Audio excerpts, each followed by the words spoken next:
عليكم ورحمة الله.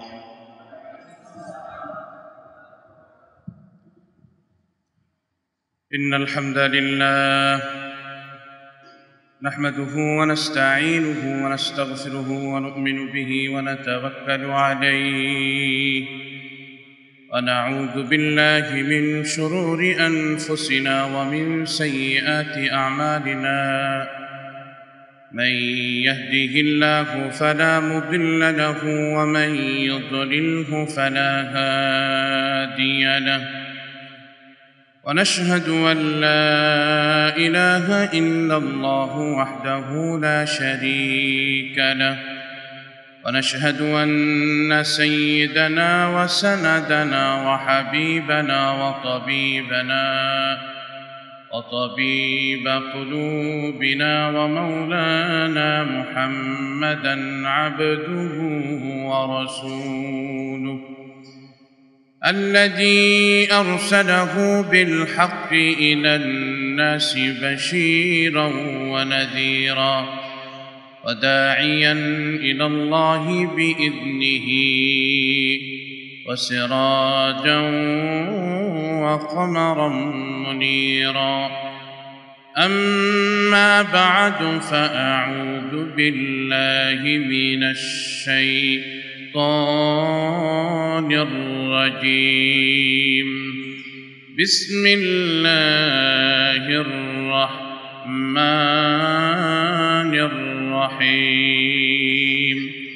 ويا قوم استغفروا ربكم ثم توبوا إليه يرسل السماء عليكم مدرارا ويزدكم قوة إلى قوتكم ولا تتولوا مجرمين.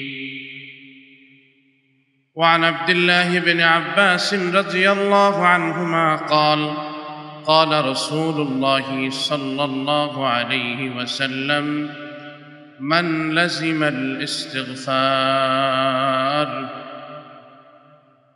فله من كل ضيق مخرجا ومن كل هم فرجا ورزقه من حيث لا يحتسب، أو كما قال عليه الصلاة والسلام.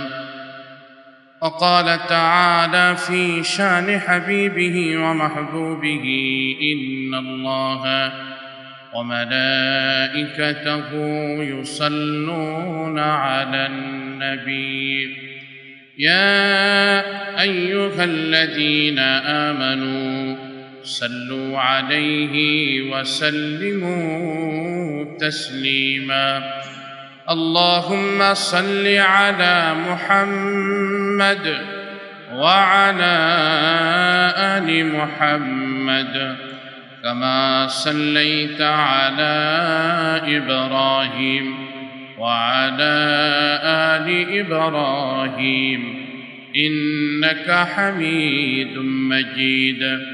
اللهم بارك على محمد وعلى آل محمد كما باركت على إبراهيم وعلى آل إبراهيم إنك حميد مجيد. بلغ العلا بكماله كشف الدجى بجماله حسنت جميع خصاله. صلوا عليه وآله. یا رب ہمیں دے دو عشق محمد اور محمد میں گن ہو محمد ہی محمد ود ہمارا رات دن. بلغ العلا بکمالہ كشف الدجى بجماله حسنت جميع خصاله. صلوا عليه وآله صدق الله العظيم وصدق رسوله النبي الأمي الكريم ونحن على ذلك من الشاهدين والشاكرين والحمد لله رب العالمين معزز مکرم বিশ্ব দরবারের মালিক বিশ্ব প্রতিপালকের দরবারে আলী শানি লক্ষ কোটি শকর ও সুজুদ যেই মহান রব্বুল আলামিন অত্যন্ত দয়া করে মায়া করে অনুগ্রহ করে ভালোবেসে পছন্দ করে এলাকার হাজার হাজার মানুষ থেকে যাচাই বাছাই করে আমাকে আপনাকে পবিত্র জুমার দিনে জুমার সালাত আদায়ের উদ্দেশ্যে আল্লাহ তাআলার ঘর মসজিদে আসার বসার জন্য তৌফিক দান করেছেন। এজন্য মহান রবের দরবারে দিল থেকে শুকরিয়া আদায় করে বলি আলহামদুলিল্লাহ। প্রিয় ভাইয়েরা আমার, আল্লাহ রব্বুল ইজ্জতি ওয়াল জালাল আমাদেরকে সৃষ্টি করেছেন, আবার পৃথিবীতে আমরা যেন রবের ইবাদত করে রবের সন্তুষ্টি অর্জন করেই রবের কাছে ফিরে যাই, সেই নির্দেশনাও তিনি দিয়েছেন। সাথে সাথে পথে পথে রাস্তায় রাস্তায় মোড়ে মোড়ে রন্ধ্রে রন্ধ্রে শয়তান নামক শয়তানকে আমাদেরকে ধোঁকা দেওয়ার জন্য আল্লাহ তাআলা রেখে দিয়েছেন। আমার ভাইয়ের, আমার বন্ধুরা, আল্লাহ রব্বুল ইজ্জতি ওয়াল জালাল সমস্ত বিপদে সমস্ত মুসিবতে আল্লাহ তাআলার কাছে সাহায্য চাওয়ার জন্য আল্লাহ তাআলা আমাকে আপনাকে আমাদের সকলকে আল্লাহ নির্দেশ দিয়েছেন। আজকে আমরা আপনাদের সামনে কোরআনে কারীমের যে আয়াতে কারীমা তেলাওয়াত করেছি, সূরাতুল হুদের আয়াত। আল্লাহ তাআলা আয়াতে কারীমার মধ্যে বলছেন, ইয়া কওমি ইস্তাগফিরু রাব্বাকুম। মূলত আল্লাহ তাআলা হযরতে হুদ আলাইহিস সালাতু ওয়াস সালামের এক বক্তব্যকে, যে বক্তব্য তিনি তার উম্মতের জন্য আদ জাতিকে উদ্দেশ্য করে তিনি দিয়েছিলেন, সেই কথাই কোরআনে কারীমে আল্লাহ তাআলা সেইভাবেই উল্লেখ করেছেন।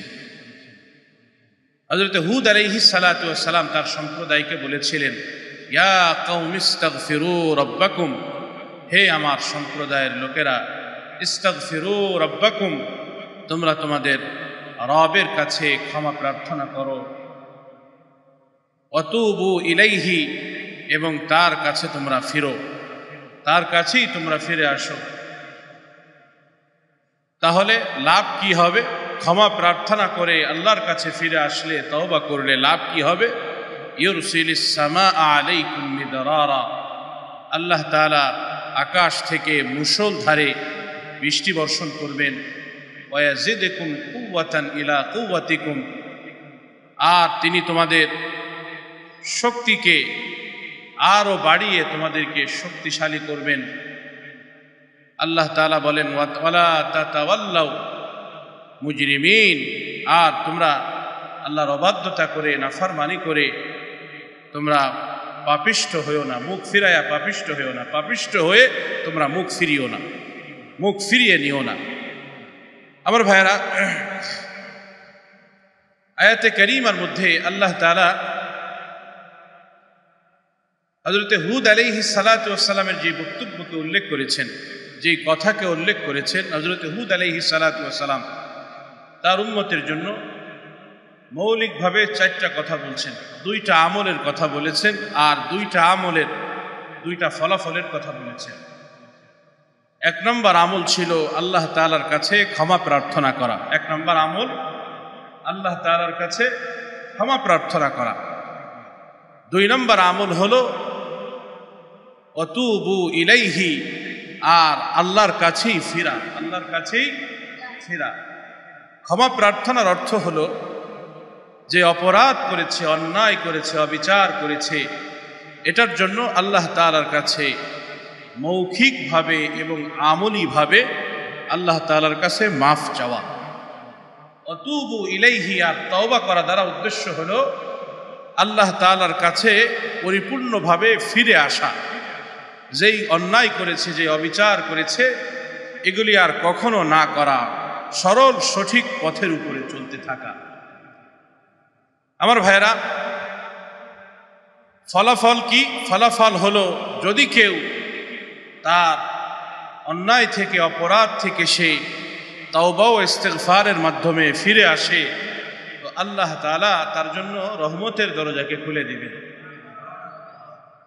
এটাই কোরআনে কারীম আল্লাহ বলেন, ইউরসিলিস সামাআ আলাইকুম মিদরারা, তিনি আকাশ থেকে তোমাদের জন্য মুষলধারে বৃষ্টি বর্ষণ করবেন।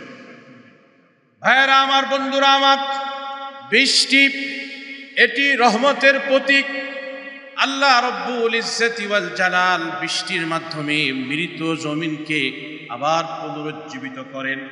আমার ভাইয়েরা আমার, বন্ধুরা, যেই জমিন চৈত্র মাসের রোদে ফেটে চৌচির হয়ে যায়, ইটেল মাটিতে রূপান্তরিত হয়ে যায়, ওই জমিনেও মুষলধারে বৃষ্টি বর্ষণ করে আল্লাহ তাআলা জমিনটাকে এতটা নরম করে তোলেন, যাতে করে ওই জমিনে বীজ বপন করার সাথে সাথেই গাছ উৎপন্ন হয়। শক্ত জমিনকে আল্লাহ তাআলা বৃষ্টি বর্ষণ করে নরম করে দেয়, যারই মাধ্যমে এই জমিনের মধ্যে আবার গাছ অঙ্কুরিত হয়। আর এই গাছের মাধ্যমে আল্লাহ তাআলা নানা বিধি উপকার মানুষের মাধ্যমে ছড়ায়। একটা হলো এই সবুজ গাছ, এই গাছের মাধ্যমে আমাদের পরিবেশকে আল্লাহ তাআলা ঠিক রাখেন। মানুষ আমরা যেটা ছেড়ে দেই, এই গাছগুলি এটাকে গ্রহণ করে, আর যেটাকে আমরা গ্রহণ করি এই গাছগুলি থেকে এটা উৎপন্ন হয়। সুবহানাল্লাহ। আল্লাহ তাআলা এই গাছ তৈরি করেন বৃষ্টির পানির মাধ্যমে। জমিনকে আল্লাহ তাআলা ফসলের জন্য উপযোগী করে তোলেন বৃষ্টির মাধ্যমে, যা পৃথিবীবাসীর জন্য অতীব জরুরি। ঠিক কি ঠিক না? যদি কোনো দেশে বছরের পরে বছর বৃষ্টি না হয়, তাহলে ওই দেশে অল্প সময়ের মধ্যে দুর্ভিক্ষ চলে আসবে। ঠিক কি ঠিক না? অল্প সময়ের মধ্যে দুর্ভিক্ষ চলে আসবে, তখন পানির হাহাকার, খাবারের জন্য পানি থাকবে না, পশু পাখি বাঁচতে পারবে না, গাছপালা তৈরি হবে না, অক্সিজেন তৈরি হবে না, মানুষের জীবন দুর্বিষহ হয়ে যাবে। এজন্য আল্লাহ তাআলা জমিনে বৃষ্টি দিয়া পৃথিবীবাসীর জন্য বৃষ্টিকে রহমত স্বরূপ পাঠায়। সুবহানাল্লাহ। আল্লাহ তাআলা কোরআনে কারীমে এক জায়গায় বৃষ্টির আগে যে বাতাস আল্লাহ প্রেরণ করেন, এই বাতাসকে আল্লাহ তাআলা রহমত বলে আখ্যায়িত করেছেন। সুবহানাল্লাহি ওয়া বিহামদিহি। আমার ভাইয়েরা, আমার বন্ধুরা, তো আল্লাহ তাআলা রহমত স্বরূপ বৃষ্টিকে বর্ষণ করবেন যারা তওবা করেন। এখানে শুধু বৃষ্টি আল্লাহ তাআলার মৌলিক উদ্দেশ্য নয়। আমার ভাইয়েরা, আমার বন্ধুরা, যে কোনো সংকটে, যে কোনো মুসিবতে মুমিনের এক নাম্বার পাথেয় হলো ইস্তেগফার। এক নাম্বার পাথেয় কি? ইস্তেগফার। যে কোনো বিপদে, যে কোনো মুসিবতে, যে কোনো সংকটে, আপনি আর্থিক দৈন্যতায় ভুগতেছেন, আর্থিক সংকটে ভুগতেছেন, আপনার ব্যবসা বাণিজ্যে বরকত নাই, ছেলে বড় হয়েছে, বিবাহ দেওয়া দরকার, ভালো পাত্রী খুঁজে পাচ্ছেন না, ইস্তেগফারের আমল করেন। মেয়ে বড় হয়েছে, বিবাহ দেওয়া দরকার, ভালো পাত্র খুঁজে পাচ্ছেন না, ইস্তেগফারের আমল করেন। দোকান খুলছেন, পাশের দোকানদারের কাস্টমারের অভাব নাই, বেচা কেনার অভাব নাই, অথচ আপনার দোকানে কাস্টমারই নাই, তো ইস্তেগফারের আমল করেন, ইস্তেগফারের আমল করেন। ইস্তেগফারের মাধ্যমে আল্লাহ তাআলা নানা বিধি উপকার বান্দার কাছে পৌঁছে দেয়। সুবহানাল্লাহ। সমস্ত রহমতের দরজাগুলি আল্লাহ তাআলা ইস্তেগফারের মাধ্যমে খুলে দেয়। এই কথাই আল্লাহ তাআলা কোরআনে কারীমে বলেছেন, ইউরসিলিস সামাআ আলাইকুম মিদরারা ওয়া ইয়াজিদকুম কুওয়াতান ইলা কুওয়াতিকুম ওয়া লা তাতাওয়াল্লাউ মুজরিমিন। হযরত হুদ আলাইহিস সালাতু ওয়াস সালামের যেই জাতি ছিল, আদ সম্প্রদায়, এরা পৃথিবীর ভিতরে সবচেয়ে বেশি শক্তি, শারীরিক শক্তি এবং অবকাঠামোর দিক দিয়ে অত্যন্ত শক্তিশালী ছিল। এদের যে সমস্ত কাজকাম এরা করত, অট্টালিকা এবং সুরম্য যেগুলি তারা নির্মাণ করত, এগুলি ছিল পৃথিবীর ভিতরে সবচাইতে চমকপ্রদ, সবচাইতে আকর্ষণীয়। এত সুন্দর করে আর কেউ বানাইতে পারে নাই। পাহাড় কেটে কেটে পাহাড়ে কারুকাজ করে করে তারা বিশাল বড় বড় সুরম্য অট্টালিকা তৈরি করত। মরুভূমির ভিতরে তারা অট্টালিকা তৈরি করত। সুবহানাল্লাহি ওয়া বিহামদিহি। এক একজন শক্তি ছিল দৈত্য আকারের মতো শক্তি। তারা পৃথিবীর কোনো মানুষকে তাদের সামনে বিলকুল কোনো পরোয়া করত না। এইরকম শক্তিশালী জাতি ছিল। এত শক্তিশালী জাতি, তাদেরকে আল্লাহ বলতেছেন, যেহেতু তারা শক্তি নিয়ে অহংকার করে, শক্তি নিয়ে গর্ব করে, আল্লাহ তাদেরকে আরো বলতেছেন যে তোমাদের শক্তির সাথে আল্লাহ আরো শক্তি তোমাদেরকে বাড়িয়ে দিবেন। সুবহানাল্লাহ। যদি তোমরা আল্লাহর কাছে তওবা করো, ইস্তিগফার করো। সুবহানাল্লাহ। এজন্য আমার ভাই, যে যে আমল করে, যে যেই কাজ করে, ভালো কাজ করে, আল্লাহ তাআলা যদি সে ইস্তিগফার করে, যদি সে তওবা করে, গুনাহ থেকে ফিরে আসে আল্লাহর কাছে, তো আল্লাহ তাআলা তার ওই কাজের মধ্যে আরো বারাকা দান করবেন। ওই কাজের মধ্যে আল্লাহ তাআলা আরো বারাকা দান করবেন। প্রশ্ন আসতে পারে, হুজুর এই আলোচনা তো হযরতে হুদ আলাইহিস সালাতু ওয়াস সালাম তার উম্মতের জন্য করেছেন, এই আলোচনা শুনে আমাদের লাভ কি? আমার ভাইয়েরা, কোরআনে কারীমের যেই সমস্ত বিধানকে আল্লাহ তাআলা কোনো ধরনের প্রত্যাখ্যান ছাড়া, বর্জন ছাড়া আল্লাহ তাআলা আমাদের সামনে পেশ করেছেন, এটা অন্য যে কোনো নবীর হতে পারে। এটাই আমাদের জন্য অনুসরণীয় এবং এটার উপরে আমল করা আমাদের জন্য অত্যাবশ্যকীয়। এটা হলো এক নম্বর কথা। দুই নম্বর কথা হলো, আল্লাহ তাআলা পৃথিবীতে যত নবী ও রাসূলগণকে পাঠিয়েছেন, মৌলিক শিক্ষার ক্ষেত্রে, একত্ববাদের ক্ষেত্রে এবং আল্লাহ তাআলার কাছে ক্ষমা প্রার্থনার যেই বিষয়াবলী রয়েছে, এই সমস্ত ক্ষেত্রে সমস্ত নবী ও রাসূলগণ এক এবং অভিন্ন ছিল। সুবহানাল্লাহ। মৌলিক শিক্ষার মধ্যে সমস্ত নবীরা এক ছিল, সমস্ত নবীদের দাওয়াত এক ছিল, সমস্ত নবীদের কর্মপদ্ধতি এক ছিল। বিধানের মধ্যে কিছু তারতম্য ছিল, কম বেশি ছিল, কিন্তু মৌলিক শিক্ষা সমস্ত নবীর এক ছিল। সত্যবাদিতা অবলম্বন করা, মিথ্যাকে পরিহার করা, ন্যায়কে প্রতিষ্ঠা করা, জুলুমকে বন্ধ করা, সততা এবং আমানতদারিতাকে প্রতিষ্ঠা করা, ইনসাফকে সমাজের মধ্যে প্রতিষ্ঠা করা, রাষ্ট্রের মধ্যে প্রতিষ্ঠা করা, এই শিক্ষাগুলি সমস্ত নবীরই শিক্ষা ছিল। সুবহানাল্লাহ। সমস্ত নবীর শিক্ষাগুলির মধ্যে এটাও একটা ছিল যে সমস্ত নবী তারা তাদের মুখের দাড়িকে বড় রাখতেন। কসরুশ শারিব ওয়াফুল লুহা, সমস্ত নবী মোষ ছোট রাখতেন। মোষ কি রাখতেন? ছোট রাখতেন। আর দাড়িকে তারা লম্বা রাখতেন। সমস্ত নবী মেসওয়াক করতেন। সুবহানাল্লাহ। সমস্ত নবী মেসওয়াক করতেন। সমস্ত নবী লম্বা জামা পরতেন। সুবহানাল্লাহ। খাটো জামা পরা, প্যান্ট পরা, শার্ট পরা, এটা যদিও নিষেধ না, এটা কি না? নিষেধ না, তবে এটাকে উত্তম পোশাক বলার কোনো সুযোগ নেই। আল্লাহ তাআলা কোরআনে কারীমের মধ্যে বলেছেন, ইয়া বানি আদম قد أنزلنا عليكم لباسا يواري سوآتكم وريشا ولباس التقوى ذلك خير। লিবাস তাকওয়া, তাকওয়ার পোশাক, যালিকা খাইর, আল্লাহ বলেন এটা তোমাদের জন্য উত্তম। তো তাকওয়ার পোশাক কোনটা? তাকওয়ার পোশাক হলো নবী ও রাসূলদের পোশাক। সুবহানাল্লাহ। তাকওয়ার পোশাক কোনটা? নবী ও রাসূলদের পোশাক। শার্ট পরা, প্যান্ট পরা, হাতা কাটা গেঞ্জি গায়ে দেওয়া নাজায়েজ না, নিষেধ না, গায়ে দেওয়া যায়, অসুবিধা নেই। কিন্তু অবশ্যই এটা তাকওয়ার পোশাক নয়, অবশ্যই এটা উত্তম পোশাক নয়, অবশ্যই এটা নবী ও রাসূলদের পরিধানকৃত পোশাক নয়।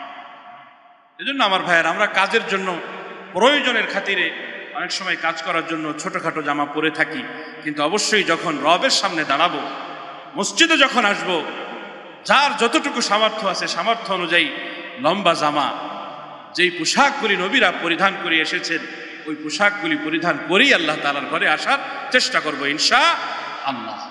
তাহলে খুশি হবেন কে? আল্লাহ খুশি হবেন। ওই পোশাক, ওই আকার আকৃতি, ওইটা আল্লাহর কাছে বড় পছন্দনীয়। ওইটা আল্লাহর কাছে, ওইটা ফেরেশতাদের কাছে আগে থেকেই পরিচিত। ফেরেশতাদের কাছে কি আগে থেকেই পরিচিত। মনে করেন আপনি কোনো বিধর্মী রাষ্ট্রে গেলেন, যেখানে সবাই প্যান্ট শার্ট পরা, ছোট ছোট জামা কাপড় পরা, মেয়েরা ছেলেরা ছোট ছোট জামা কাপড় পরা। এমন এক রাষ্ট্রে হঠাৎ করে একজন মহিলাকে আপনি আপাদমস্তক কালো কাপড়ে ঢাকা দেখলেন, দেখে আপনার কি মনে হবে? ইনি কোনো ইহুদি নারী এরকম মনে হবে, নাকি ইনি কোনো খ্রিস্টান নারী এমন মনে হবে? কি মনে হবে? শুধু মুসলিম না, সাচ্চা ইমানদার এক নারী। ঠিক কি ঠিক না বলেন? সাচ্চা ইমানদার এক নারী যখন আপাদমস্তক বোরখা দ্বারা ঢাকা আবৃত একজন মহিলাকে আপনি দেখবেন, ঠিক তেমনই ভাবে যদি কোনো পুরুষের গায়ে লম্বা জামা, সুন্দর পাগড়ি, এরপরে লম্বা দাড়ি, হাতে মেসোয়াক, পকেটে মেসোয়াক, হাতে তসবিহ, এটা যদি আপনি দেখেন, তো দেখার সাথে সাথে কি আপনাকে নাকি কোনো বিধর্মী মনে হবে? নাকি মনে হবে শুধু ইমানদার, না একজন সাচ্চা ইমানদার?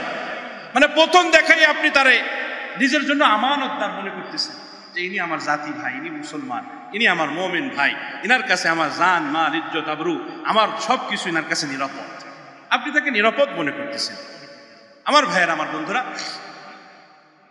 এজন্য ফেরেশতাদের কাছেও যখন নবী ও রাসূলের পোশাকে কাউকে দেখে, ওইটা বড় ভালো লাগে। হযরতে মূসা আলাইহিস সালাতু ওয়াস সালাম, ওনার পোশাক ছিল লম্বা জামা, মাথায় ছিল পাগড়ি। তো ফিরাউন মূসা আলাইহিস সালাতু ওয়াস সালামকে শেষ করে দেওয়ার জন্য, ওনাকে খতম করার জন্য ৭০,০০০ জাদুকরকে ভাড়া করছে। পুরো দেশের মধ্যে নামি দামি প্রভাবশালী বড় বড় যত জাদুকর ছিল, সমস্ত জাদুকরদেরকে ফিরাউন একত্রিত করছে। মূসা আলাইহিস সালাতু ওয়াস সালামের বলছে, আগামী অমুক তারিখে অমুক ময়দানে তোমার সাথে আমার বাহাস মুবাহাস হবে, খেলা হবে। দেখি তোমার জাদুর শক্তি বেশি নাকি আমার জাদুর শক্তি বেশি। ৭০,০০০ জাদুকর ভাড়া করে নিয়ে আসছে।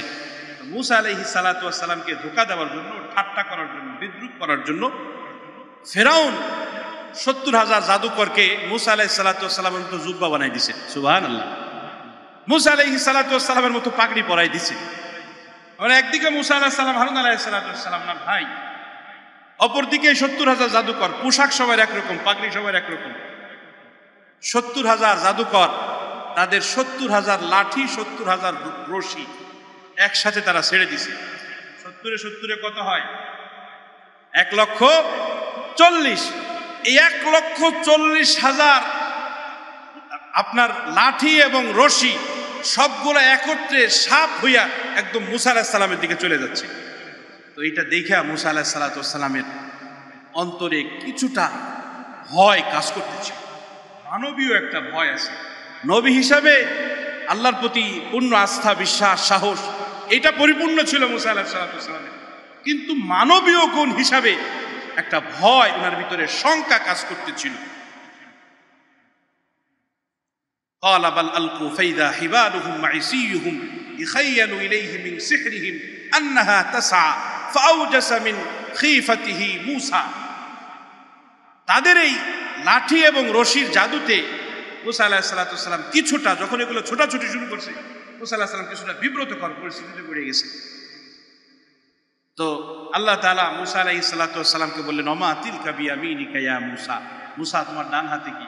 ক্বালা হিয়া আসা। বলছেন, আল্লাহ এটা আমার লাঠি, এটা আমার। আতাওয়াক্কাউ আলাইহা ওয়া আহুশু বিহা আলা গানামি ওয়া লিয়া ফিহা মাআরিব উখরা। আল্লাহ এই লাঠি দিয়া এতে ট্যাক লাগায়, আমার যখন মরুভূমির ভিতরে ঘুমাইতে মনে চাই, তখন লাঠিটারে গেড়ে দিয়ে পিছনে ট্যাক লাগায় আমি ভোগ করে থাকি। সুবহানাল্লাহ। আমার যে ছাগল আছে, মেষগুলি আছে, এগুলির যখন খাবার খাওয়ানোর দরকার হয়, তখন আমি এই লাঠি দিয়ে গাছে পিটে নিয়ে দিই, আর পাতা পড়ে, এই পাতাগুলো আমার এই ছাগলগুলা, মেষগুলা খায়। এছাড়াও আরো অনেক কাজ আমি এই লাঠি দিয়ে করে থাকি। তা আল্লাহ বলছে, ফালকি আসাক, মূসা তুমি তোমার লাঠিকে নিক্ষেপ করো। সুবহানাল্লাহ। তো মূসা আলাইহিস সালাতু ওয়াস সালাম তার লাঠিকে নিক্ষেপ করছে। নিক্ষেপ করার পরে মূসা আলাইহিস সালাতু ওয়াস সালামের এই লাঠি এত বিশাল বড় সাপ হয়ে এইরকম ভাবে হা করছে। হা করে যখন একটা শ্বাস টান দিছে ভিতরের দিকে, ৭০,০০০ জাদুকরের এই ১,৪০,০০০ জাদুর সাপ, এই সবগুলো মূসা আলাইহিস সালাতু ওয়াস সালামের এই লাঠির পেটের মধ্যে, সাপের পেটের মধ্যে চলে গেছে। সুবহানাল্লাহ। মুফাসসিরিনে কেরাম বলেন যে সাপ এইরকম হা করছে, উপস্থিত মানুষ যারা ছিল সাপের হা দেখে ভয়ে সব ছোটাছুটি শুরু করে দিছে। মনে হচ্ছিল ফিরাউনের রাজপ্রাসাদ এই সাপের পেটের ভিতরে চলে যাবে। সুবহানাল্লাহ। এই অবস্থা দেখে ৭০,০০০ জাদুকর সাথে সাথে বলে উঠছে, আমান্না বিরব্বি হারুন ওয়া মূসা। কোরআনে বলছে আল্লাহ এই কথা। কোরআনে এক জায়গায় দুই জায়গায় বলেন আল্লাহ, এক জায়গায় এই কথা আল্লাহ বলছে মানুষকে শিক্ষা দেওয়ার জন্য। আমান্না বিরব্বি হারুন ওয়া মূসা, আমরা মূসা এবং হারুনের রবের প্রতি ঈমান আনলাম। সুবহানাল্লাহ। আমার ভাইয়েরা, আমার বন্ধুরা, এই জাদু করে নাকি মূসা আলাইহিস সালাতু ওয়াস সালামের এই মুজিজা দেখে তারা হিদায়াত আনছে, তারা আল্লাহর প্রতি ঈমান আনছে? মূলত না, মূলত হলো আল্লাহ তাআলা তাদেরকে হেদায়েতের জন্য কবুল করেছেন। সুবহানাল্লাহ। আল্লাহ তাআলার কাছে ৭০,০০০ জাদুকরের গায়ের এই পোশাকটা, মাথার পাগড়িটা আল্লাহর নবী মূসা আলাইহিস সালাতু ওয়াস সালাম, হযরতে হারুন আলাইহিস সালাতু ওয়াস সালামের পোশাকের মতো যেই পোশাক তারা পরিধান করেছে, এই চেহারায়, এই রূপে, এই পোশাকে, এই দৃশ্যে আল্লাহর কাছে তাদেরকে বড় ভালো লেগে গেছে। আল্লাহ তাদের সকলের অন্তরে হেদায়েতের নূর আল্লাহ তাদের সকলের অন্তরে ঢেলে দিয়েছে। সুবহানাল্লাহ। এই অবস্থা যখন ফিরাউন কয়, ও বুঝতে পেরেছি আমি, তোমরাও জাদুকর, মূসাও জাদুকর, এই মূসা তোমাদের সবার বড় জাদুকর। ইন্নাহু লাকাবীরুকুমুল্লাযী আল্লামাকুমুস সিহর। কোরআনে আল্লাহ বলেন, ফিরাউনের বক্তব্য, ফিরাউন কয় এ হলো তোমাদের বড় জাদুকর, যে তোমাদেরকে জাদুবিদ্যা শিক্ষা দিয়েছে। বুঝতে পেরেছি আমি, আসলে তোমরা সবাই এক। এরপরে ফিরাউন বলতেছে, এই তোমরা আমার অনুমতি ছাড়া আমি তোমাদেরকে ভাতা দেই, টাকা দেই, পয়সা দেই, তোমাদেরকে কত বিশাল প্রণোদনার ঘোষণা আমি করলাম, তোমরা যদি আমার সাথে থাকো, আমার পাশে থাকো, রাষ্ট্রীয় এই সুবিধা তোমরা পাবে। তোমরা আমার অনুমতি ছাড়া এই মূসার দলভুক্ত হয়ে গেলে, মূসার রবের প্রতি তোমরা ঈমান আনলে, যেহেতু তোমরা মূসার দলভুক্ত হয়ে গেছো, মূসার রবের প্রতি ঈমান এনে ফেলেছো, সেহেতু তোমাদেরকে আমি কঠিন শাস্তি দিব। শাস্তি কি? শাস্তি হলো আমি তোমাদের এক হাত এক পা কেটে বিপরীতমুখী এক হাত, মানে ডান হাত বাম পা, বাম হাত ডান পা, বিপরীতমুখী তোমাদের হাত পা কেটে আমি তোমাদেরকে শুলিতে চড়াবো। ফি কুল্লি জুযইন নাখলা, আমি তোমাদেরকে শুলিতে চড়াবো। দেখেন, মুহূর্তের মধ্যে যারা যেই জাদুকররা আসছিল মূসা আলাইহিস সালাতু ওয়াস সালামকে শেষ করে দেওয়ার জন্য, মুহূর্তের মধ্যে সেই জাদুকরদের ঈমান বড় মজবুত হয়ে গেছে। জাদুকরেরা ফিরাউনকে বলল, ফিরাউন, আমরা এতদিন তোমার সব কিছু সহ্য করছি, দেখছি, এখন তোমার যা কিছু আছে সমস্ত শক্তি তুমি আমাদের বিরুদ্ধে প্রয়োগ করো, কোনো অসুবিধা নাই আমাদের। তুমি যদি আমাদেরকে মেরেও ফেলো তাতেও আমাদের কোনো অভিযোগ নাই। আমরা যেই রবের প্রতি ঈমান এনেছি ওই রবের কসম, আমাদের জীবন চলে যাবে, তারপরও রবের আনুগত্য থেকে কিঞ্চিত পরিমাণ আমরা সরে আসবো না। সুবহানাল্লাহ। এখন আল্লাহর জন্য জীবন পর্যন্ত দিতে চায়। সুবহানাল্লাহ। ঈমান কত মজবুত হয়ে গেছে মুহূর্তের মধ্যে। এই জন্য আমার ভাইরা, যে কথা আমি বলতেছিলাম যে নবী ও রাসূলদের যেই পোশাক, এই পোশাক তো ফেরেশতাদের কাছে বড় পরিচিত পোশাক। এই পোশাক তো আল্লাহওয়ালাদের পোশাক। যতটুকু সুযোগ আছে, যতটুকু সামর্থ্য আছে, আপনি এই পোশাক পরিধান করেন না? দেখেন না, সারা পৃথিবীতে যত দামি মানুষ বলি আমরা, যাদেরকে দামি মানুষ যাদেরকে আমরা বলি, সমস্ত দামি মানুষের পোশাকই লম্বা পোশাক। আপনি যে কোনো ধর্মের, যে কোনো ধর্মগুরু, তারা তো ওই ধর্মের মানুষের কাছে সবচেয়ে দামি মানুষ। ঠিক কি ঠিক না? কথা বলে না? প্রত্যেকটা ধর্মে যারা ধর্মগুরু আছে, খ্রিস্ট ধর্মে যারা পোপ আছে, কিছুদিন আগেও তো একজন পোপ ইন্তেকাল করেছে, আবার নতুন একজন পোপ নির্বাচিত হয়েছে। খ্রিস্ট ধর্মে যারা পোপ আছে, হিন্দু ধর্মে যারা যাজক আছে, অন্য অন্য ধর্মে যারা ধর্মীয় গুরু আছে, আপনি দেখেন সারা পৃথিবীর সমস্ত ধর্মগুরু যারা, এদের পোশাক লম্বা পোশাক। এদের পোশাক কি? লম্বা পোশাক। লম্বা পোশাক, শালীন পোশাক সবাই পরিধান করে। মৌলিক জায়গা থেকে তারা সরে আসে নাই। এখন উম্মাহের অবস্থা, উম্মা তো দিকভ্রান্ত উম্মা, এরা হেদায়েতের আলো থেকে অনেক দূরে, পোপরাও হেদায়েতের আলো থেকে দূরে, কিন্তু তারা তাদের বেশভূষাকে ছাড়তে পারেনি। নবীওয়ালা যে বেশভূষা, এটাকে তারা ছাড়তে পারে নাই। যদি এটাকে তারা ছেড়ে দেয় তাহলে মানুষ এদেরকে ভণ্ড মনে করবে। সুবহানাল্লাহ। মানুষ এদেরকে কি মনে করবে? ভণ্ড মনে করবে। এই জন্য আমার ভাইয়েরা, আমার বন্ধুরা, শিক্ষা সমস্ত নবীদের যেই মৌলিক জিনিসগুলি ছিল, মৌলিক জিনিসগুলির মধ্যে একটা হলো নবীরা লম্বা পোশাক করতেন। সমস্ত নবীদের দাড়ি লম্বা ছিল। এখন আপনি বলবেন যে হুজুর আমি তো রাজনীতি করি, দাড়ি লম্বা রাখলে তো মানুষ আমাদের মৌলবাদ বলবে, জঙ্গিবাদ বলবে, এই জন্য রাখতে পারি না। হুজুর কোম্পানির চাকরি করি, কোম্পানি খালি স্মার্টনেস চায়, সুতরাং আমি যদি লম্বা দাড়ি রাখি তাইলে কোম্পানি আমারে এই চাকরি, এই পোস্ট, এত বেতন, সুযোগ সুবিধা আমারে দিবে না। হুজুর নতুন বিয়ে করছি, বিবি আমারে পছন্দ করে, এই লম্বা দাড়ি সে পছন্দ করার জন্য দাড়ি একটু কেটে সেটে রাখি। বলেন এগুলি কোনোটা আল্লাহর আদালতে টিকবে? একটাও টিকবে না আমার ভাইয়া, একটাও টিকবে না আল্লাহর আদালতে। এই জন্য যার যতটুকু সামর্থ্য আছে আস্তে আস্তে দ্বীনের লাইনে, ইমানের লাইনে, আমলের লাইনে সমস্ত নবীদের যেই মৌলিক সুন্নাতগুলি আছে এই সুন্নাতগুলির দিকে আস্তে আস্তে বাড়তে থাকা দরকার আছে না নাই? আল্লাহ আমাদের সবাইরে তৌফিক দান করুন। আমার ভাইয়েরা, আমার বন্ধুরা, এই জন্য যে কথা আমি বলতেছিলাম যে এই যে ইস্তিগফার, যে তওবা, এটা সব নবীদের জামানায় ছিল।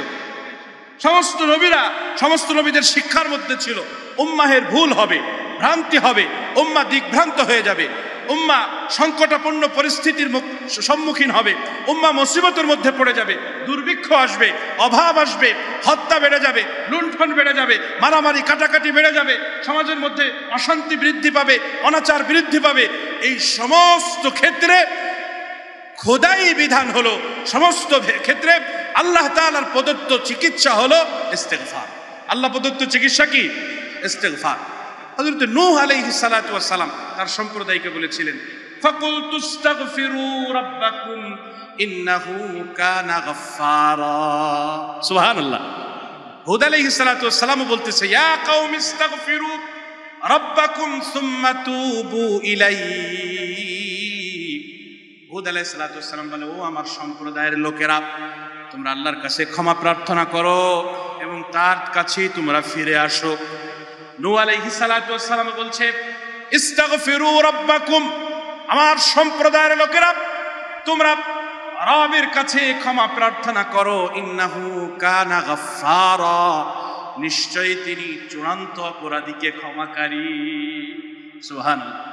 আমার ভাইয়েরা, আমার বন্ধুরা, আল্লাহ তাআলা কোরআনে কারীমে কেমন যেন আমাকে আপনাকে ডাক দিয়ে বলতেছে, নে আমার বান্দারা, তুমি তোমার জীবনে গুনাহ করেছো, অপরাধ করেছো, অন্যায় করেছো, অবিচার করেছো, বুঝে করেছো, না বুঝে করেছো, প্রকাশ্যে করেছো, গোপনে করেছো, রাতের আধারে করেছো, একাকী রুমের ভিতরে করেছো, একাকী ভাবে তুমি করেছো, যা দুনিয়ার কোনো মানুষ তোমার এই অপরাধের খবর জানে না। ওই সমস্ত সকল অপরাধ থেকে আমি আল্লাহর কাছে তোমরা ক্ষমা চাও, আমি তোমাদেরকে ক্ষমা করে দিব। কেমন যেন আল্লাহ বলছে, বান্দা তুমি যদি জালেম হও, আমি আল্লাহ গাফির হয়ে তোমাকে ক্ষমা করে দিব। তুমি সাধারণ জুলুমকারী তুমি, তাহলে আমি আল্লাহ সাধারণ ক্ষমাশীল হয়ে, গাফির হয়ে তোমার আমি ক্ষমা করে দিব। আর যদি তুমি জলুম হয়ে থাকো, বারবারই তুমি অন্যায় করো, অবিচার করো, নিজের উপরে করো, নফসের উপরে অপরাধ তুমি বারবার করো, তাহলে আমি আল্লাহ গফুর হয়ে তোমারে ক্ষমা করে দিব। সুবহানাল্লাহ। যিনি বারবার ক্ষমা করে তিনি কে? গফুর। তিনি কে? গফুর, গফুর, গফুর, যিনি বারবার ক্ষমা করেন। বান্দা বারবার অপরাধ করে আর আল্লাহ তাআলা বান্দাকে বারবার ক্ষমা করে, বারবার ক্ষমা করে, বারবার ক্ষমা করে। বিশ্বনবী হাদিস শরীফের মধ্যে বলেন, কুল্লুকুম খাত্তাউন ওয়া খায়রুল খাত্তাইনা আত-তাওয়াবুন। আল্লাহু আকবার। বিশ্বনবী বলেন, কুল্লুকুম খাত্তাউন, আমার উম্মতেরা তোমরা প্রত্যেকেই গুনাহগার, প্রত্যেকেই তোমরা গুনাহগার, কারোর গুনাহ কম কারো বেশি, গুনাহ ছাড়া তোমরা কেউ নয়, তোমাদের প্রত্যেকেরই কিছু না কিছু গুনাহ আছে। কুল্লুকুম খাত্তাউন ওয়া খায়রুল খাত্তাইনা আত-তাওয়াবুন, আর সর্বশ্রেষ্ঠ গুনাহকারী হলো তারা যারা নিজেরা নিজেদের গুনাহের জন্য তওবা করে। গুনাহের জন্য তওবা করে, ভুল হয়ে গেছে, সাথে সাথে ভেঙ্গে চুরে পড়ছে আল্লাহর দরবারে, ভেঙ্গে চুরে পড়ছে, ভেঙ্গে চুরে পড়ছে। হায় রব, আমি আমার নফসের কারণে আমি গুনাহ করেছি, যৌবনের কারণে আমি গুনাহ করেছি। আল্লাহ, জবান দিয়েই বাজে কথা আমি বলে ফেলেছি, এই অন্যায় কাজ আমি করে ফেলেছি। আপনি ছাড়া ক্ষমা করার আমারে আর কেউ নাই রে মালিক, আপনি আমারে মাফ করেন। একদম ভেঙ্গে চুরে পড়া, একদম ভেঙ্গে চুরে পড়া রবের কাছে, নিজের সামর্থ্যর সবটুকু দিয়া রবরে বলা, আমি আর এই অপরাধ জীবনে করবো না, আপনি আমার এইবারের মতো মাফ করে দেন। তো বান্দা গুনাহ করছে, আল্লাহর কাছে ক্ষমা চাইছে, আল্লাহ মাফ করে দেয়। আবারও বান্দা ওই গুনাহ করছে, আল্লাহ বলে বান্দা আমার কাছে আবারও ক্ষমা চাও তুমি, আমি আবারও তোমারে ক্ষমা করে দিই। এই জন্য আল্লাহ কেমন জোরে বললে, বান্দা তুমি যদি জালুম হও, বারবার তুমি অপরাধ করো, বারবার তুমি অন্যায় করো, বিচার করো, তাহলে আমি আল্লাহ গাফুর হয়ে তোমারে বারবার ক্ষমা করে দিব। আর যদি তুমি জাল্লাম হও, চূড়ান্ত অপরাধী তুমি হও, তোমার চেয়ে বড় অপরাধী সমাজে, তোমার এলাকায়, তোমার রাষ্ট্রের মধ্যে আর কেউ নাই, এমন যদি তুমি হও, তাহলে আমি আল্লাহর কাছে তুমি ক্ষমা চাও, আমি আল্লাহ গফফার হয়ে তোমারে ক্ষমা করে দিব। চূড়ান্ত ক্ষমাশীল আল্লাহ, চূড়ান্ত অপরাধীকে চূড়ান্ত ক্ষমাশীল হয়ে আল্লাহ ক্ষমা করে দিবেন। এই জন্য আমার ভাইয়ের, আমার বন্ধুরা, বিশ্বনবী বলেন, ওয়াল্লাহি ইন্নী লা আস্তাগফিরুল্লাহ ওয়া আতুবু ইলাইহি ফিল ইয়াউমি আকসারা মিন 70 মাররা, অন্য এক riwayate 100 মাররা। আল্লাহ তাআলা বলেন, আল্লাহর নবী বলেন যে আল্লাহর কসম, আমি দৈনিক 70 বারের চাইতে অধিক আল্লাহর কাছে ক্ষমা চাই, ইস্তেগফার। সুবহানাল্লাহ। অন্য এক হাদিসে আসছে 100 বারের অধিক আমি দৈনিক আল্লাহর কাছে ক্ষমা প্রার্থনা করি, আল্লাহ তাআলার কাছে আমি তওবা করি, ইস্তেগফার করি। নবীর কোনো গুনাহ ছিল? এরপরে নবী তওবা করতেন কেন, ইস্তেগফার করতেন কেন? উম্মতের জন্য, উম্মতকে শেখানোর জন্য। এই জন্য আমার ভাইয়ের, আমার বন্ধুরা, আল্লাহর কাছে আমাদের অপরাধ থেকে আমাদের ক্ষমা চাইতে হবে। ক্ষমা চাইলে বুখারী শরীফ হাদিস আসছে, রাসূলুল্লাহ বলেন, মান লাজিমাল ইস্তিগফার, যে ব্যক্তি ইস্তিগফারকে অত্যাবশ্যকীয় করে নিবে, আবশ্যকীয় করে নিবে, নিজের জীবনের সঙ্গী বানায় নিবে ইস্তিগফারকে, বিশ্বনবী বলেন যে ফালাহু মিন কুল্লি দীকিন মাখরাজা, আল্লাহ তাআলা তার সমস্ত সমস্যার সমাধান আল্লাহ তাআলা করে দিবেন।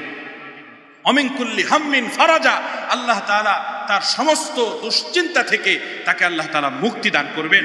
ওয়া রাযাকাহু মিন হাইসু লা ইয়াহতাসিব, আর আল্লাহ তাআলা তাকে এমন স্থান থেকে তার রিজিকের ফয়সালা করবে যে ব্যাপারে তার কোনো ধারণাও ছিল না। সুবহানাল্লাহ। বলেন এর চেয়ে দামি কোনো আমল আছে? এই জন্য আমার ভাই, আমার বন্ধু, অন্তত আজকে থেকে নিয়ত করেন, সকালে 100 বার, সন্ধ্যায় 100 বার, এই 200 বার ইস্তেগফার পাঠ করব। রাজি আছেন ইনশাআল্লাহ?